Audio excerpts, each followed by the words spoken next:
আসসালামু আলাইকুম। আজকে আমি নিউরন আঁকা শেখাবো। আমি দেখাবো কিভাবে সহজ পদ্ধতিতে নিউরন আঁকা যায়। নিউরন হচ্ছে স্নায়ুতন্ত্রের গঠন ও কাজের একক। নিউরনকে স্নায়ু কোষও বলা হয়। প্রথমে আমি নিউরনের কোষ দেহটি আঁকতেছি। নিউরন প্রধানত দুটি অংশ নিয়ে গঠিত, কোষ দেহ এবং প্রলম্বিত অংশ। কোষ দেহের অংশটা এভাবে আঁকতে হবে।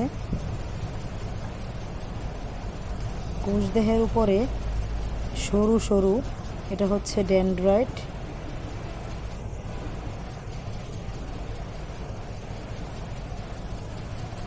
কোষ দেহটা প্রায় হয়ে গেছে। এখন সরু অংশের উপরে আরেকটু সরু শাখার মতো অংশ, সেটাকে বলা হয় ডেনড্রাইট।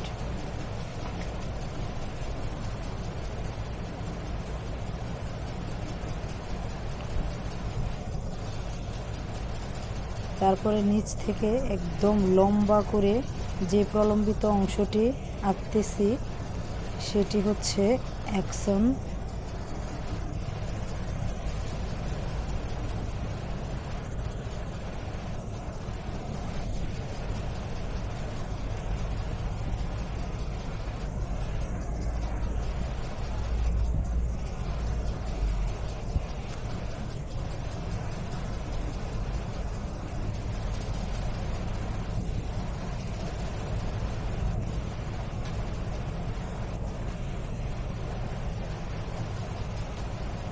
ডেনড্রাইট এবং অ্যাক্সন এই দুইটাই নিউরনের প্রলম্বিত অংশ। আমার অ্যাক্সন আঁকা প্রায় শেষ।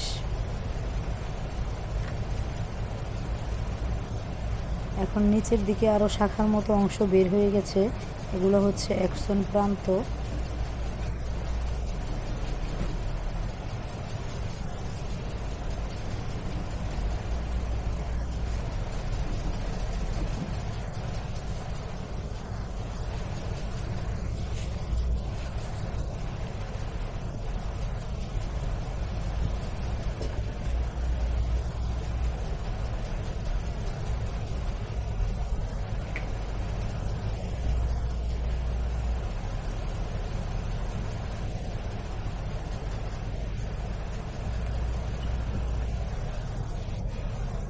মাঝখানে যে গোল অংশটা আঁকছি সেটা হচ্ছে নিউক্লিয়াস।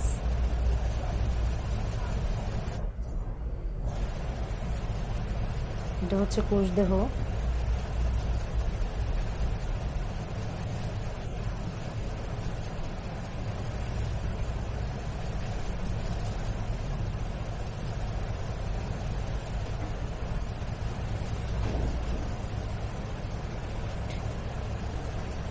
ভিতরের গোল অংশটা নিউক্লিয়াস, আর সরু প্রান্তের নাম হচ্ছে ডেনড্রাইট।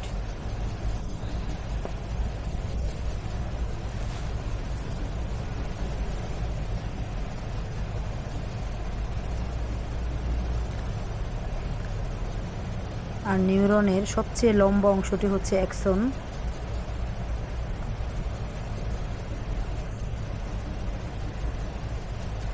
আর একদম নিচের অংশ হচ্ছে অ্যাক্সন প্রান্ত।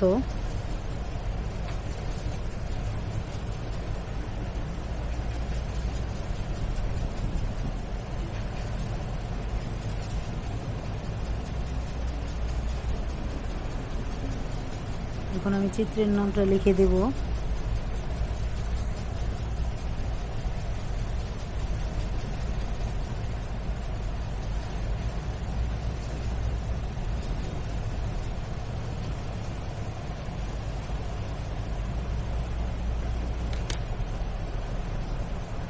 ধন্যবাদ সবাইকে।